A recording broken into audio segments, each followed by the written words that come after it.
QR குறியீட்டை பயன்படுத்தி பணம் செலுத்தும் வாடிக்கையாளர்களிடம் தலா 10 சென்ட் வீதம் திருடி வந்ததாக சந்தேகிக்கப்படும் உணவகம் ஒன்றில் KPDN மாநில உள்நாட்டு வாணிப வாழ்க்கை செலவின அமைச்சின் அதிகாரிகள் இன்று அதிரடி சோதனையை நடத்தினர். பொதுமக்கள் கொடுத்த புகாரை தொடர்ந்து அந்த அதிரடி சோதனை மேற்கொள்ளப்பட்டது. QR குறியீட்டை பயன்படுத்த வங்கிகள் கட்டணம் விதிப்பதால் வாடிக்கையாளர்களிடம் அந்த 10 சென்ட் கூடுதல் கட்டணம் வசூலிக்கப்பட்டதாக 60 வயதான சம்பந்தப்பட்ட உணவகத்தின் உரிமையாளரான மூதாட்டி ஒருவர் தற்காத்து பேசியுள்ளார். இவ்வாண்டு தொடக்கத்திலிருந்து அந்த 10 சென்ட் கூடுதல் கட்டணம் வசூலிக்கப்படுவதும் தெரிய வந்துள்ளது.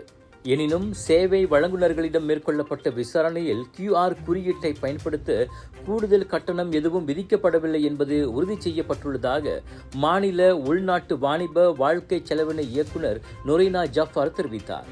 அதனால் சம்பந்தப்பட்ட உணவகத்திற்கு எதிராக 2011 ஆண்டு விலை கட்டுப்பாட்டு சட்டத்தின் கீழ் விசாரணை மேற்கொள்ளப்படுகிறது.